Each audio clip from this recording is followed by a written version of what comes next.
Okay, so it is January 2nd, and I was literally thinking, okay, no, I was on Pinterest. Okay, let me start from the beginning. So I watched a video last night about this I wish that I actually paid attention to like who I'm actually watching on YouTube so that I could tell y'all who it was. But I was watching this guy and he's like, "Oh, I'm doing a social media detox." My car door is open. I'm doing a social media detox. So and he gave like tips on what to do, on like how to have the best results in a social media detox. And one of the tips that he gave was to turn your phone on grayscale. And I turned my phone on grayscale last night. This is when like my whole, I feel like it's January 2nd, so but like I feel like since then I don't know, I feel really good about the change, because he said it's like the bright colors in our phone that like really attract us to like wanting to use it and be on it all the time. And I've even noticed with just like scrolling, because I still have like Pinterest and I still have Facebook on my phone, because I feel like Pinterest is kind of like a different form of social media in that way. And honestly, I don't know. Listen, in my head, the way that I'm using Pinterest is like it's a better form of social media, because there's not as much negativity on there. I don't think there's like much negativity on there, other than like little self-deprecating memes and stuff, but like there's not really like the constant barrage of like negative information, because it's literally like a curated feed for you of pictures. So I still have it, but I noticed since I turned on grayscale, even like scrolling on Pinterest is not as fun. Like literally being on my phone is not as enticing to me, because it's black and white all the time. It's black and white. So I also was thinking that it's gonna be like really cool to turn off grayscale after a long time of having it on, because I've still been taking pictures and stuff. So I was like, oh my gosh, it's gonna be so cool to turn stuff off grayscale on my phone and see what it actually looks like when I like post, because I still do plan on, like, I'm gonna post this YouTube video and I'm also going to post on Instagram still. But my mainly I just am not like mainly no, my big no is TikTok. I'm not getting on TikTok. I will not be posting on TikTok. I'm done with I'm done with it. Like I feel like everything that I really TikTok is just a little bit too much for me. Like I get and as I was watching that video also, I was learning like it's just like your brain trying to find cheap dopamine. And I was just thinking like, dude, I can't take it. Even though like I get so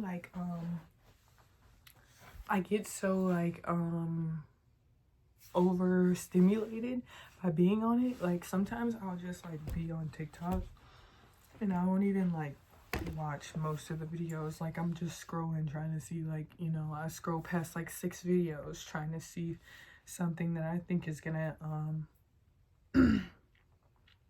satiate me. And so yeah, it's gotta end. It's mainly TikTok and Twitter, so I'm done with those. I had to get off Instagram too, because it's Instagram is kind of, those are like my big three that I get unconsciously stuck in like doom scrolling. So I've been taking time off of that. I am like trying to what I don't want to do is spend a majority of my day scrolling. So I know that for sure. So I'm honestly not really 100% sure what the goal is with like Pinterest and whatnot. Pinterest and Facebook. I just wanted to keep Facebook because I wanted to keep up with like, you know, Facebook is like your like my family and stuff. So I'm like, you know, if I want to like, you know, sometimes I like to post videos in the morning of me like dancing and show off my outfit. So I think that would be kind of a fun thing to do for Facebook maybe. But I'm not sure. I haven't really thought it out. I've honestly been just like kind of like going through like whatever comes up. Like and that's another thing I wanted to talk about. Like I've noticed that I've gotten really like strong and like trusting myself. Like I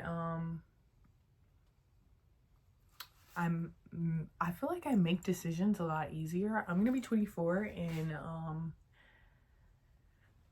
9 days and I'm very excited about it because I'm like, oh my gosh, I feel like, I don't know, I'm ready to see, like, I'm actually very excited to see how like my brain changes when I turn 24 and like how my life changes when I turn 24. I'm very excited for this year. Like I'm already like, I'm stupid. When I tell you I'm so excited for this year, I am so excited for this year because I just know this year is about to be like one of the greatest years of my life. I just know, like, in my mind, my mind has already written out like this is about to be the greatest year. And like you literally cannot convince me otherwise. So I think that's exciting. Another thing that I was meaning to bring up, because I posted on Pinterest, like I was on Pinterest last night and I saw like this post and it was like, you know, how to be a messy girl. And I was thinking, like, you know, how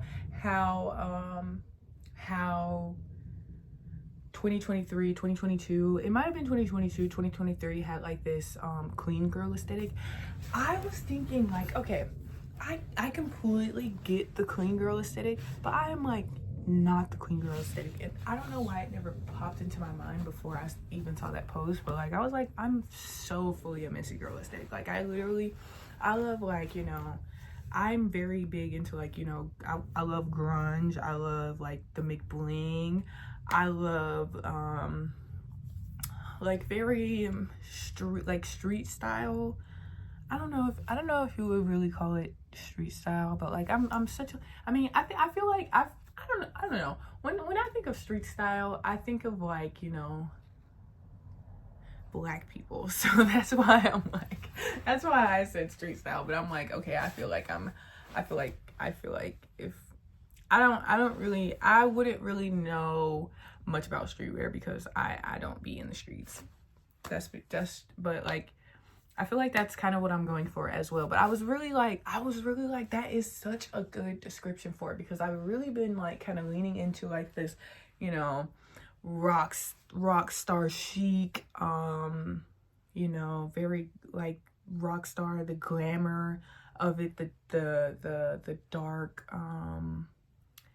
I don't know, because it's like, I don't know, I have a very, in my mind, I've narrowed it down to like, you know, rock star chic. We've got very western trailer trash kind of, and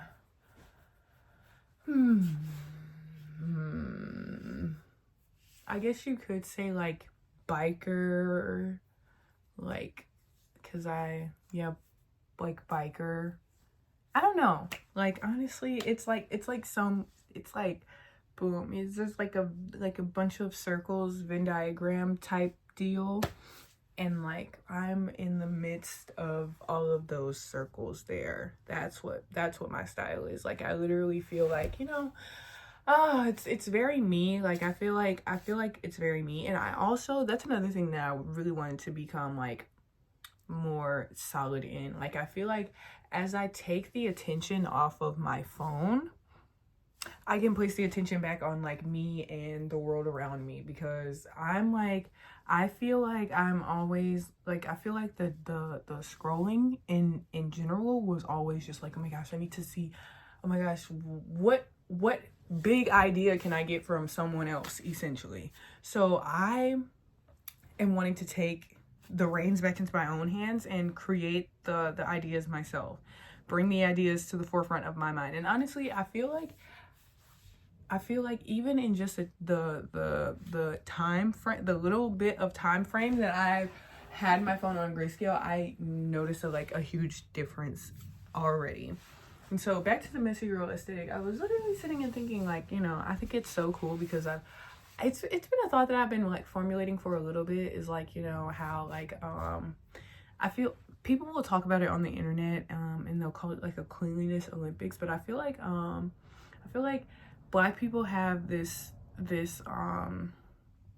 and I don't want to say Black people because like I feel like it's everyone, it's people in general. It's like you want to have like what we like to see is like neat, well put together things. That's what generally is something that people like to see.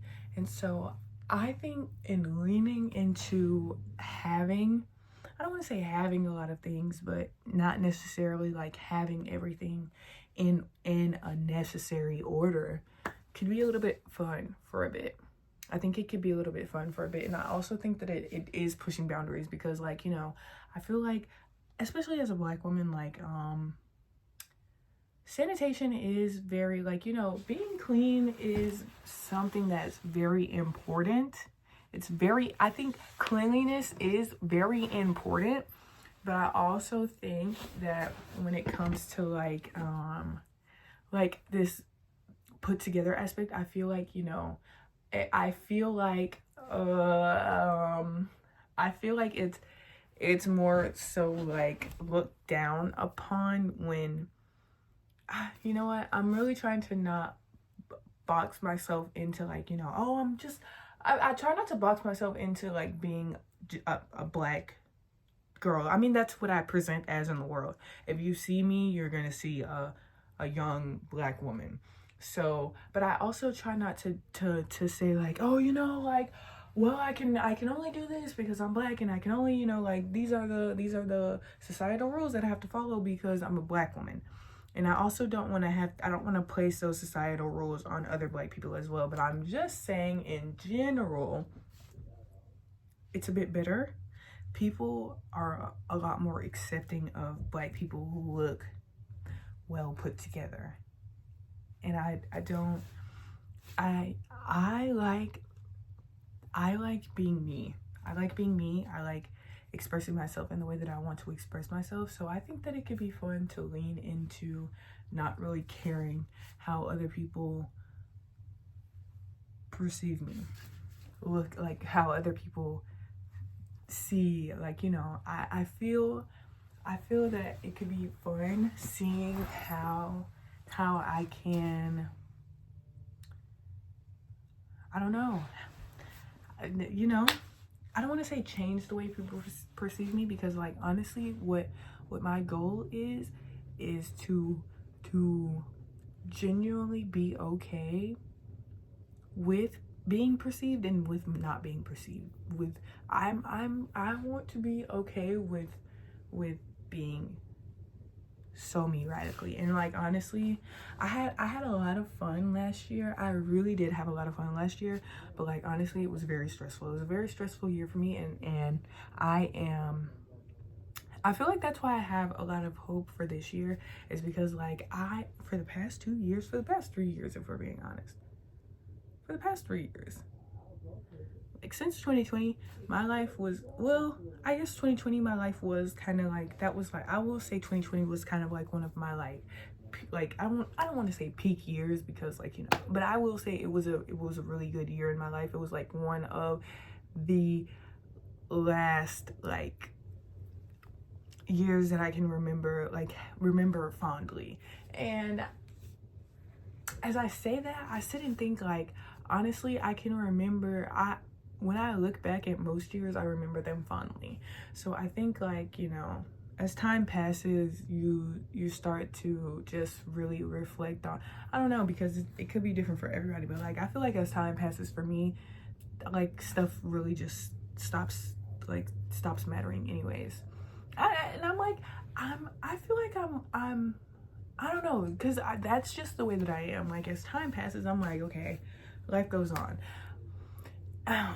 And that's another thing that I've been meaning to touch on, because I wanted to make a TikTok video, but I every time I sit down or I like set up my phone to record a TikTok video where I'm like talking to people, I always am like, you know what, I don't really know that TikTok is the audience that I want to put this out to, because I don't really know that I feel like I've been like portraying, like, you know how people are like, you know, fake it till you make it. Like, I feel like I've really been faking this confidence of like, you know what, I don't really care about being seen, like, and I don't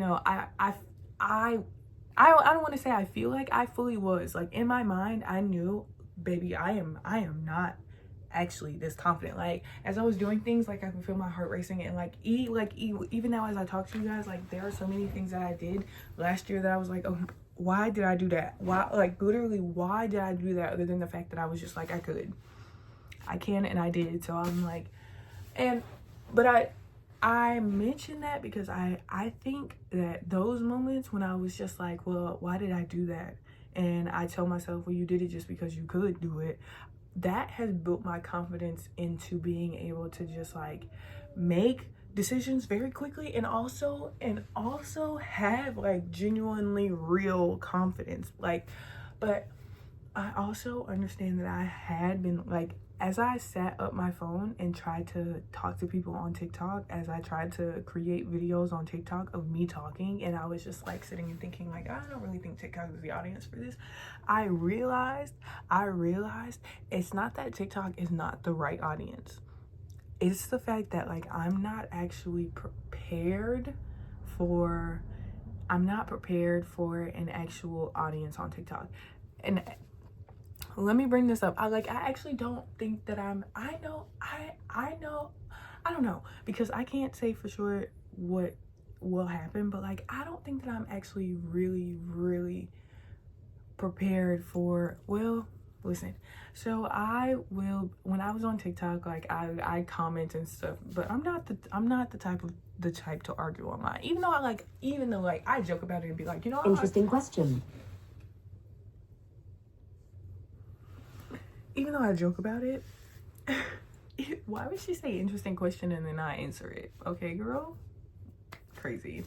But even though I joke about it online, like, I am not the type to go, like, I would not argue with you online. So I would, like, you know, comment on stuff, and kind of like people online are kind of like, you know, you have that barrier of the screen, that screen of protection, so people can get wild. And I understand that, because I know what being behind that screen protection feels like. So it is what it is. But I just knew that I don't think that I'm ready for an audience to be able to really respond. I don't know that I'm actually ready for somebody to hear my thoughts, which is why I feel such a comfort in posting on here, and like why I feel such a comfort in coming back to here whenever I need to like get my thoughts together, and just like also fulfill that need of just like, okay, if I don't post, do I really exist today? If I just disappear from the internet right now, will everybody forget who I am? But also at the same time, like, you know, I know that people will remember me if you know, I understand object permanence. Thank you. But I also do really like to have these conversations, you know? So yeah, that brings me back to another point that I was saying, like, I love to have these conversations. Another thing that like has been, it has bothered me for a bit, but as of recently, it has been bothering me a little bit more. It's been bothering me like since high school. It's like I won't say since high school, more middle school, ever since, I don't know, like I think it's who I am at this point. I mean, it's who I am at this point. You know, I don't know how to be any other way. But there's this, like, you know, general consensus that, like, you know, I'm a strong person. Like, I'm very nonchalant. I won't say I'm not expressive, because I know that I can be expressive. Other people do know that I can be expressive, but it's just like, I think in some instances, I allow things to happen, and I don't have, like, you know, I don't have big expressions of feelings about them, and people will be like, oh my gosh, you're just so easygoing, like, no, you are so bothered. I've heard, you know, recently I was just called invincible, and that one, I feel like, you know, not going from nonchalant to, someone told me in high school, you know, like, you know, you just really bounce back very quickly. It seems like anything anyone does to hurt you, you can't be hurt. And that one was kind of, that one, I didn't make a big deal about it at all. Like, I don't even think the person who said that to me knows that it impacted me as much as it did. But even in that moment, I was like, well, okay, yeah, I might not have these reactions to you hurting me, but the fact that you know that you're hurting me, and you're acknowledging the fact that I am not having these reactions, so you know that you're hurting me, you know that I'm hurt, but because I don't show it, it's, I don't know. I think I like being strong. Like, I like being dependable. I like being I'll say I like being dependable. I like being dependable for people. But I don't like being strong. I don't like the term invincibility really kind of just got me, because it's like, I take a lot. Like, I take a lot, and I know I can take a lot, but it's just like, I don't want to, and obviously it's something about me, because this is a consistent thing. This is consistent amongst my my life, is like, you know, people telling me, oh, you're the strong friend. I'm the strong friend. But I also hope that I can escape the associations of the strong friend not also needing genuine care. You know, like, I know that I'm strong, and I know that, like, when bad things happen to me, I can bounce back quickly, but I also would like to be cared for. I would also like to be taken care of. You know, just because I can withstand does not mean that I want to. You feel me? And that's pretty much all I have to say on that matter. Like I said, it's January 2nd. Oh my gosh. I'm excited for this year. I think that's all I have to say for today. So I'm just gonna go ahead and end it, because I don't wanna keep you guys here. Bye.